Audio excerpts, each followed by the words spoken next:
안녕하세요. 통일담담의 조수빈입니다. 자, 우리 오늘 스튜디오에 이분이 왜 안 나오시나 많이 기다렸는데요. 드디어 나오셨습니다. 네, 김용호 장관님 나오셨습니다. 안녕하세요. 네, 반갑습니다. 네. 자, 국민 여러분께 한 말씀 부탁드립니다. 통일이라고 한다면 굉장히 어려운 주제처럼 보이지만 네. 우리 통일부에서 통일담담이라는 프로그램을 통해서 북한 내의 실상이라든지 또 우리 국민이 가지고 있는 통일에 대한 생각이라든지 이런 것들을 쉽게 풀어내고 있습니다. 여러분들께서도 이 통일담담에 많은 관심을 가져주시면 네. 고맙겠습니다. 네. 자, 그리고 또 한 분의 손님, 파워걸 정윤아 씨 나오셨습니다. 안녕하세요. 네, 안녕하세요. 네. 북한의 실상을 많이 좀 알려드리고 네. 가도록 하겠습니다. 북한에서 이렇게 높은 분 만난 적 있어요? 그 저희 아버지는 군관이었잖아요, 아, 군인. 그 네. 군 쪽은 봤는데 이게 진짜 단간부지 않습니까? 단간부. 어우, 단간부는 본 적이 없습니다. 네, 제가 하나원을 한번 방문해둔 적이 있습니다. 하나원? 예, 그 이제 탈북자분들이 와서 교육을 받는데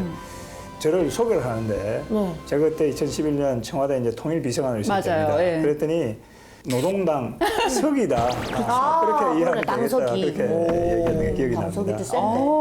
장관님과 함께 뭐 내용도 당연히 있으면서도 위트 있고 재미있게 국민 여러분께 통일에 대해서 좀 알려드리도록 하겠습니다.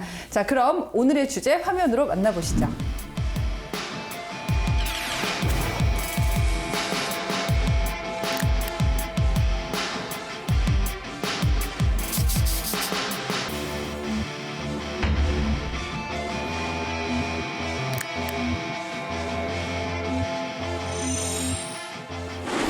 네, 저희가 밝게 시작했는데 영상을 보니까 어깨가 참 무거워집니다. 동족 관계가 아니라 적대적인 교정국 관계다. 무력을 포함한 남조선 영토 평정. 지난 시기에 남북 관계를 전면 부정하고 아주 공격적인 그 말들을 쏟아냈는데요. 북한이 아예 못을 박았어요. 교정국이다.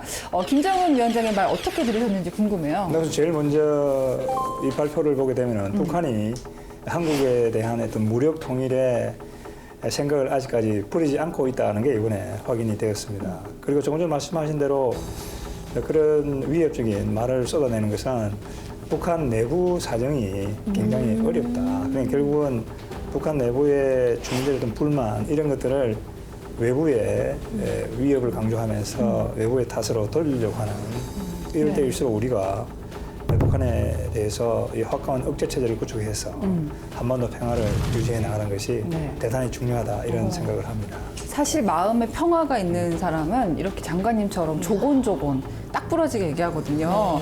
저 그 단어 생각납니다. 개가 위협을 느낄 때 더 세게 짖거든요. 그렇죠. 예. 네. 북한의 넘어온 입장에서 들었을 때 어떻게 들렸어요? 정확하게 장관님 파악하고 계시는 것 같아요. 북한이 자꾸 쏘고 도발하고 이럴 땐 네. 내부에서 결속이 안 될 때 그런 행동을 하거든요. 자, 여기다가 김여정 부부장, 김정은 위원장 동생도 말을 보탰죠. 지난 정부를 아주 거칠게 비교를 하면서 현 정부가 북한이 불가항력의 군사력을 키우는데 단단히 공헌한 특등 공신이다. 대북 정책을 매우 강하게 비판을 했고 민감하게 반응한 건데요. 이 부분은 어떻게 보세요? 자체 내부의 어떤 이유 때문에 핵과 미사일을 개발하고 있다 이렇게 봐야 되겠습니다. 외부 어떤 요인 때문에 자기들이 핵을 개발하고 군사력을 증강하고 있다 이렇게 이야기를 하지만은 독재 체제를 유지하기 위해서라든지 이제 그러한 목적으로 군사력을 키우고 있다 이렇게 봐야 되겠습니다. 그러니까 군사력이라고 하는 것은 군사력 그 자체로서도 굉장히 위협적인 것이죠. 네. 그리고 동시에 정치적인 목적을 가지고 있다. 이 점도 우리가 항상 생각을 해야 되겠습니다. 북한이 고체 연료의 ICBM을 계속 발사한다고 하는 것은 그리고 미국을 위협을 하겠다고 하는 거죠. 미국을 위협을 해서 미국이 한국에 제공하고 있는 확장 억제와 관련된 신뢰도를 떨어뜨리겠다 하는 거죠. 그렇게 해서 한국과 미국 사이에 이 틈을 벌려서 이간질을 하겠다는 그렇습니다. 거죠. 네. 북한의 목적을 달성하려고 하지만은 우리 국민들이 이럴 때일수록 더욱더 침착하게 대응을 해야 되고 정부는 그런 면에서 북한에 대해서 한국과 미국의 어떤 동맹을 통해서 네. 북한의 도발을 억제하고 평화를 유지할 수 있는 그런 충분한 역량과 능력을 가지고 있다 이 점을 말씀드리고 싶습니다. 저희 프로그램 제목이 담대한 담화잖아요. 네. 그러니까 대북 정책도 담대하게 원칙대로 하겠다는 게 우리 정부의 기조고 오히려 그 원칙대로 하겠다는 게 더 불쾌하다 북한이 이렇게 정리를 할 수가 있을 것 같습니다. 자, 북한 내부적으로 힘들다는 말씀 계속 하셨잖아요. 윤아 씨가 직접 살아봤으니까 물론 그때랑 또 상황이 바뀌었겠지만 북한 내부 실상 어떻게 파악하고 있어요? 오히려 제가 있을 때보다 북한은 더 후퇴해요. 그러니까 항상 뭐 생활이 나아진다, 무릉도원을 만들겠다, 뭐 강성대국을 건설하겠다 그러지만 사실 주민들은 지금 코로나 3년 동안 국경을 봉쇄시키다 보니까 밀수를 못했거든요, 그동안. 그래서 이 밀수를 통해서 들어오는 이런 공산품 다 중지됐죠. 쌀도 없고. 그래서 뭐 쌀은 부르는 게 값이다. 요즘에는 아사자도 나온다고 하거든요. 20년 만에 아사자 또 나오는 거예요. 네. 굉장히 지금 어려운 상황인 거죠. 제가 어디서 봤는데 굶어 죽는 게 가장 고통스럽다고 제가 네, 들었는데요. 맞습니다. 자, 윤아 씨 북한에서 만나기 힘든 지위에 계신 분이 나오셨잖아요. 네. 장관님께 궁금한 점, 뭐 질문 같은 거 준비했다고요? 있어요. 네. 사실 북한은 남존여비 사상이 뼈속 깊게 있어서 이 김주애라는 인물이 이렇게 나왔을 때 뭐 지금 샛별 여장군 칭호까지 받았거든요. 어떻게 바라보시는지. 네, 북한이 김주애를 조기 등판 시키고 있다 이렇게 봐야 되겠습니다. 그러니까 4대 세습의 의지를 과시하고 있다 이렇게 봐야 되겠습니다. 그러니까 김주애가 지난해 올해 약 20회 정도 공식 행사에 나왔습니다. 아, 그냥 쇼가 아니었나 봐요. 그렇습니다. 진짜 의도가 있었네요. 예, 그래서 계속해서 의전의 수준도 높아지고 있습니다. 특히 김주애가 방문하는 장소가 전부 다 군부대입니다. 맞아요. 박정천 군정부장이 김주애 앞에 와가지고 무릎을 꿇고 깜짝 놀랐어요. 예, 이야기하는 그런 장면도 있고 또 공군사령부가 어디를 방문했을 때는 사진이 김주애가 김정은보다 앞에 있는 그런 사진도 있습니다. 자, 이런 걸 본다고 한다면은 김주애로의 세습 가능성도 굉장히 높아지고 있다 이렇게 볼 수 있습니다. 여기서 이제 우리가 분명하게 이야기해야 되는 것은 결국 4대 세습이 이루어진다고 한다면은 네. 그 가장 큰 고통은 북한 주민이 겪을 수밖에 없다고 하는 것이죠. 그래서 국제사회가 이 4대 세습이라는 걸 참 전대미문의 거죠. 독재체에서 벌어지는 이런 문제에 대해서 경각심을 가지고 바라보고 있는 이유도 바로 거기에 있다 이런 생각을 합니다. 장관님께서 작년 7월 28일에 취임하셨어요. 통일과 인권 쪽 굉장히 오래 스펙을 쌓아오셨거든요. 전문가는 생각한 게 북핵 개발 저지, 북한 인권 문제 개선, 인권을 얘기하셨어요. 그리고 확고한 가치와 비전에 의한 통일 준비 이렇게 세 가지를 꼽으셨습니다. 어떻게 지금 6개월이라는 게 사실 긴 기간은 아닌데 그래도 내가 이 정도 진행을 한 것 같다. 지난 문재인 정부 하에서 우리의 대북 정책이 원칙 없이 크게 뒤흔들렸습니다.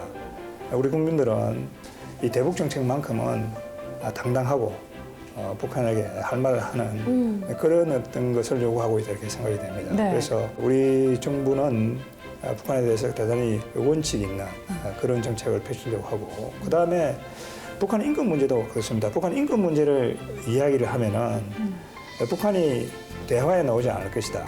북한이 싫어할 것이다. 맞아, 그게 진짜 맞아요. 그렇습니다. 예, 그래서 그러한 이유 때문에 북한 인권 문제에 침묵했다 하는 그것도 대단히 잘못됐다 이렇게 보입니다. 그래서 북한 인권이라는 것은 이 인류 보편적인 가치의 관점에서 접근을 해야 됩니다. 대한민국은 지금 선진국의 반열에 올라와 있습니다. 북한의 인권뿐만이 아니고 전 세계 인권에 대해서 그런 보편적인 가치의 관점에서 우리가 접근을 해야 되고 또 북한 주민들은 우리의 동포죠. 동포이기 때문에 우리가 북한 주민에 대해서 더 많은 관심을 가져야 된다. 그런 생각을 합니다. 그리고 북한이 최근에는 뭐 통일도 하지 않겠다 이런 이야기를 하고 있습니다만 우리는 북한의 태도와 상관이 없이 대한민국이 헌법에 규정하고 있는 그런 원칙에 따라서 착실하게 통일 준비도 오래 해 나갈 하겠다. 그런 생각을 말씀드리고 싶습니다.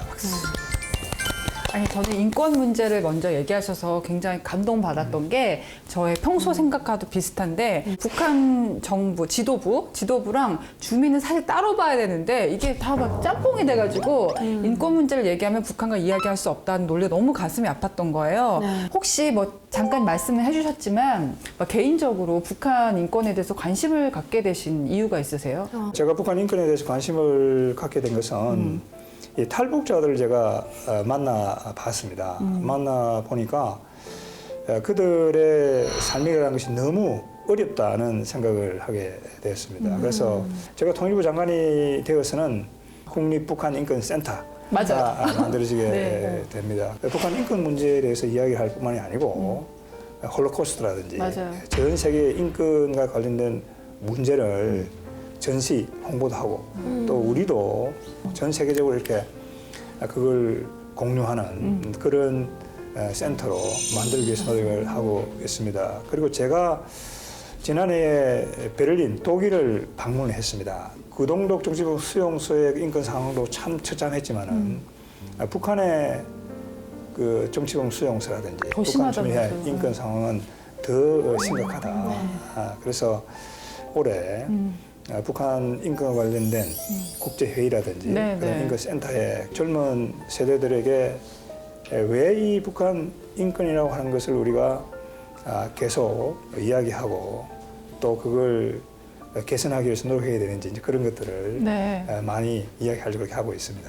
맞아요. 우리가 외국에 가면 홀로코스트 기념관을 해서 우리가 막 수십 년이 지났어도 기억하게끔 만드는데 북한 문제만큼은 그렇지 않은 것 같아요. 네. 우리 유나 씨가 북한에 있었으면 정치범 수용소 갈 수도 있는데 이거 보세요. 대한민국 여성들보다 더 멋지게 그렇죠? 활발하게 살 수 있는 사람인데 맞아요. 먼저 통일이라고 하는 탈북민들이 좀 적응을 잘해야 되는 것 같습니다. 제가 볼 때는. 그래서 뭐 많은 도움을 주시는데도 불구하고 좀 어려움을 겪는 또 탈북민들도 굉장히 많거든요. 그래서 좀 탈북민으로서 장관님께 올해 이 탈북민 정착 지원 사업들이 어떤 것들을 좀 구성하고 계시고 또 계획하고 계시는지 궁금합니다. 네, 윤아 씨 이 말씀대로 이 탈북민은 먼저 온 통일입니다. 그래서 지난해 말에 탈북민 일자리 박람회를 개최를 했습니다. 그래요? 네, 기업들도 한 140개가 그때 참여를 많이 했습니다. 그렇게 해서 탈북민들이 여기에 일자리를 찾고 예. 잘 정착할 수 있도록 통일부가 앞으로도 노력해야 된다 이렇게 생각을 합니다. 특히 제가 우리 사회에 이야기하고 싶은 것은 탈북민에 대한 차별 인식을 우리가 조금 개선을 해야 된다. 탈북민들도 우리 국민이라는 그런 생각을 갖고 또 우리 기업들이 탈북민들에 대해서 조금 더 애정 어린 시선으로 이렇게 바라보는 것도 대단히 중요하다는 생각을 합니다. 그래서 올해는 일자리와 관련된 그런 기관들과 함께 탈북민들의 교육도 계속해서 프로그램을 개발해 나갈 그럴 계획으로 있고 또 탈북민에 대한 정착 지원금 액수도 상당히 정액을 하고 그렇게 있습니다. 특히 탈북 학생들이 다니는 대안학교 미래 세대들이 아무런 어려움 없이 공부를 할 수 있도록 거기에 대해서도 지속적인 네. 지원을 해 나갈 그럴 계획으로 있습니다. 미리 감사드립니다. 감사합니다. 제가 감사드려야 될 것 같아요. 장관님을 모시고 진행했던 통일 담담 시간이 생각보다 더 빨리 갔습니다. 아직도 저희가 여쭤볼 질문들이 참 많은데요. 다음 시간에도 또 질문 공세를 드릴 건데 괜찮으시죠? 좋습니다. 네. 자, 그럼 김영호 장관님과 스페셜 통일 담담에서 다시 만나도록 하겠습니다. 통일 담담.